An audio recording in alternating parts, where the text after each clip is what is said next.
पाहत आहात आपल्या हक्काचं चॅनल, आपली बातमी आपलं चॅनल वन भारत. संघातील आडिवली परिसरात इमारतीत खेळणाऱ्या एका 9 वर्षाच्या मुलीशी इमारतीत राहणाऱ्या उत्तम पांडे नावाच्या इसमाने अश्लील जाळे करण्याचा प्रयत्न केल्याप्रकरणी मानपाडा पोलीस ठाण्यात गुन्हा दाखल करण्यात आलाय.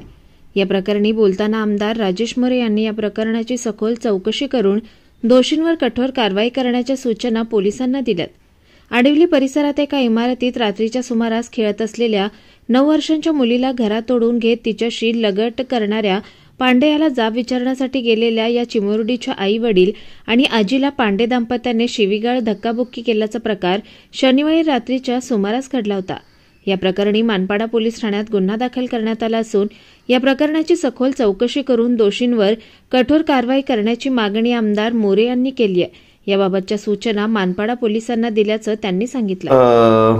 मानपाडा पोलीस स्टेशनशी संपर्क साधला असता की आपल्याला जी भांडणं झालेली आहेत त्यांची भांडणं झालेली आहेत, मग त्याच्यावर जो कोणी दोषी असेल, मग तो कुठलाही व्यक्ती असू दे, त्याच्यावर कडक कारवाई झाली पाहिजे अशी आपली स्वतःची माझी मागणी आहे. जो कोणी दोषी, पण पोलिसांनी याची विचारपूस करून चौकशी करून सखोल चौकशी करून त्याच्यात जो कोणी दोषी असेल त्याच्यावर कारवाई करावी.